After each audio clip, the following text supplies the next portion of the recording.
This is Apropos. Well, the three-day visit comes as Paris seeks to expand its military partnership with New Delhi. The French president has touched down in India for talks expected to focus on a potential multi-billion euro fighter jet deal. Emmanuel Macron will also be attending a summit on artificial intelligence. Well, with more on what to expect, here's Jenny Shin. It's the French president's fourth official visit to India, aimed at deepening strategic ties in the Indo-Pacific. First on the agenda for Emmanuel Macron, attending a global AI summit in New Delhi alongside Prime Minister Narendra Modi. The AI Impact Summit will enrich global discourse on diverse aspects of AI, such as innovation, collaboration, responsible use, and more. The trip comes as Macron positions France as India's key technology and security partner, as both countries seek to reduce economic dependencies on China and navigate an increasingly uncertain economic landscape created by Donald Trump. New Delhi and Paris will aim to advance their so-called Horizon 2047 roadmap, a bilateral promise to expand collaboration in areas ranging from nuclear energy to high-tech manufacturing. Defense will also be a key talking point. France is already one of India's leading arms suppliers, with India set to purchase $39 billion worth of defense equipment, including more Rafale jets for the Indian Air Force. New Delhi has steadily sought to reduce its dependence on its traditional supplier Russia over the past decade, instead increasing imports from France, Israel and the United States. Well, for more on the visit and just what exactly is at stake, we're joined here in studio by political scientist Christophe Jaffrelot, Research Director at the CNRS and President of the French Political Science Association. Thanks so much for being with us this evening. We do appreciate your time for coming into studio as well. Christophe, let's talk about what is potentially on the cards during this visit. You've described this potential deal when it comes to the French fighter jets as the contract of the century. We're hearing that it could be worth up to 30 billion euros. Just tell us, why is it so significant? Well, it is very significant because it is the culminating point of a very long collaboration. And when you become so close, when you have so much at stake, you're bound to remain partners. India will never have allies, but partners for sure, for a long time. So yes, it's an important moment, especially if in this deal there is a transfer of technology, and this is what we will know very soon, because India needs to build its own fighter jets at the end of the day, if not the day, the century, hopefully. For that, they need transfer of technology. And this contract, this deal, may include new kinds of transfers of technology. This is what has to be watched, in addition to the magnitude of the deal. And historically speaking, India, it has very close ties with Russia when it comes to military equipment. Do you think Europe, and particularly France, is well placed to potentially replace Moscow? Yes, in this domain at least. Fighter jets are very well appreciated. The Rafales has been sold now to so many countries, including Indonesia, Saudi Arabia, Qatar, the UAE. But of course, there are others. There are other weapons, including submarines, Scorpions, were sold by France to India as well. So it may not be only in this domain, but whatever the domain, to emancipate itself from dependency vis-à-vis Russia is one of India's priorities. So till the end of USSR, it was something like 80% of the weapons that India had, which were coming from Russia. We are now at 40% or so. And France, Israel, the US are helping, Germany are helping India to diversify. And do you think that this deal, you're saying that Russia and India, New Delhi is trying to disassociate itself to some degree, but Russia is still one of India's main trading partners, isn't it? So do you think there's going to be a caveat when it comes to this deal, Emmanuel Macron putting the pressure on New Delhi here to row back from those ties with Russia? India will have to find some ways to compensate vis-à-vis Russia, because the idea is not to weaken Russia, is not to sever the links with Russia. Russia has to remain a very important partner for India. India wants a multipolar world. Russia has to be one of these poles. The EU, another one, of course, to resist China and now to resist the US.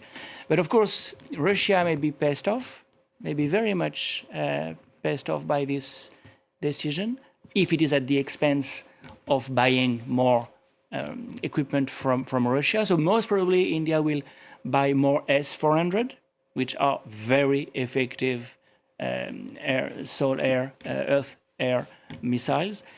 The question that remains is the Russian oil, because India has been told by Donald Trump to stop buying Russian oil.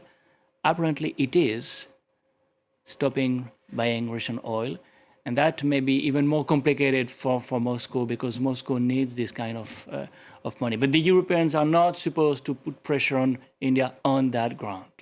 In public, in any case, what happens behind closed doors, perhaps another question. You mentioned, Christophe, the US there. This visit, Emmanuel Macron's visit to India, it comes not long after New Delhi signed that trade deal with Europe. So given the wider geopolitical context here, how necessary is it for India, for the EU, to start forging these other ties that perhaps traditionally might have had more so with the United States? Yes, definitely this rapprochement between India and the EU is also a reaction to the way the EU and India are treated by Donald Trump.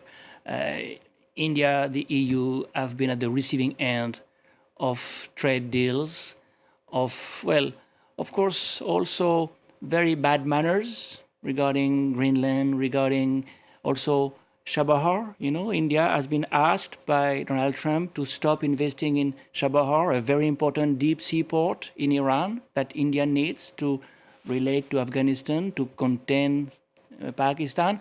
So these two middle powers, the EU, India, in this context, vis-à-vis a new America, have come together economically in trade relations and now militarily in terms of arms sales.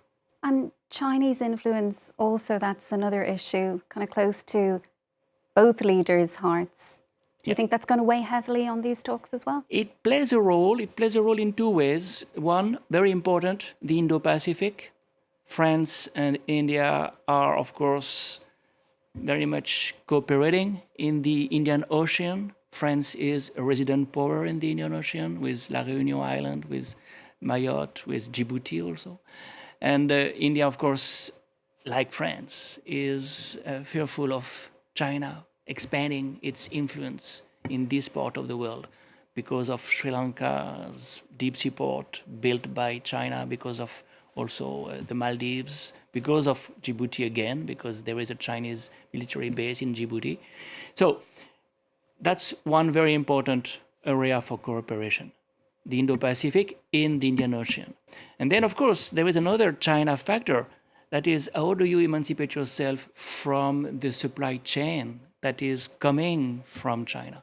And France and the EU are in France and the EU and India are more or less in the same situation. How do we diversify for the semiconductors, for the medicines? India is supposed to be the pharmacy of the world. Yes, for the generics, but most of the ingredients they need to export their generics come from China. So again, middle powers joining hands in order to resist not only the US, but also China economically. And in fact, this is why the AI is so important, because as this domain is again monopolized or dominated by the G2, China and the US, and they need to resist these middle powers. And by pooling their resources, Europe and India may resist more effectively. And how significant do you think it is that India is hosting this summit, the first developing country, if we can use that term, to do so? Yeah, that's very important. Well, India is good at services. IT is the most important sector of the economy, the most modern sector of the economy. And in fact, India is exporting services almost as much as goods, which is really remarkable for an emerging country. IT has something to do with AI. The IT big champions of India, Tata, Infosys, Wipro, big companies based in Bangalore, most of them, are investing in AI. And of course, on the French side, we also have some licorns, some good companies, Mistral and Co. So the idea is probably to make these companies work together more in order to innovate. Innovate is key in this domain, and these countries do not innovate sufficiently. R&D, research and development expenditures are very weak compared to the kind of R&D China and the US are doing. So again, pooling resources, working together, investing together, innovating together may be a solution. Whether they'll do it remains to be seen. You can't twist the arms of private companies, but at least the governments try to push them in this direction. And do you think they'll be coming under pressure as well, the tech giants, to kind of become more accountable? Because we had a similar summit in Paris last year, and the US side agreed to sign up to any of those calls for greater accountability from the tech giants. They will revisit these issues, accountability, privacy, the surveillance question. Number one, yes, the big players in the US are not there. I mean, if they are there, they may not agree to sign anything. So if they're not on board, really, it is really meaningless. Secondly, so far as surveillance is concerned, privacy is concerned, India is not as, I would say, particular about human rights than the EU. And for instance, the kind of personal data protection that we have in Europe is not there in India. And the EU was hopeful, very hopeful, that the kind of model the EU represents in terms of personal data protection would be adopted by India, and it is not the case. India is now more a surveillance state, somewhat a police state, and there we diverge, but we will not speak about it anyway. There's a lot that we won't actually know what will be happening behind the scenes. But Christophe, can I just ask you finally, how much of a priority has India been for Emmanuel Macron? As we hear, this is his fourth visit since he came to office in 2017. It has been a very important priority.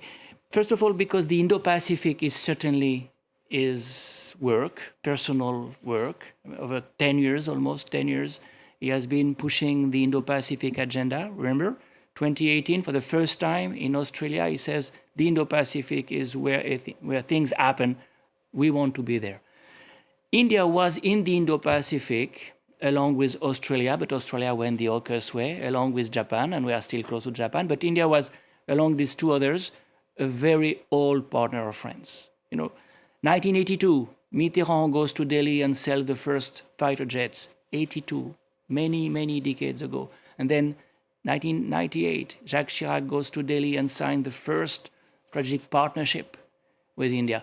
So Macron is capitalizing on something that is really now very solid and robust, but in the context of the Indo-Pacific becoming his priority. So the two things superposed, coinciding, explain why we are here today, and India needing to diversify, needing good weapons to resist Pakistan, to resist China in a very conflictual context. I think these are the elements explaining that the rapprochement is still going on. A lot at stake then over the next 3 days. We'll be watching closely. Christophe, thanks so much for coming into us. We'll have to leave it there for now. Christophe Jaffrelot, Research Director at the CNRS. Thank you.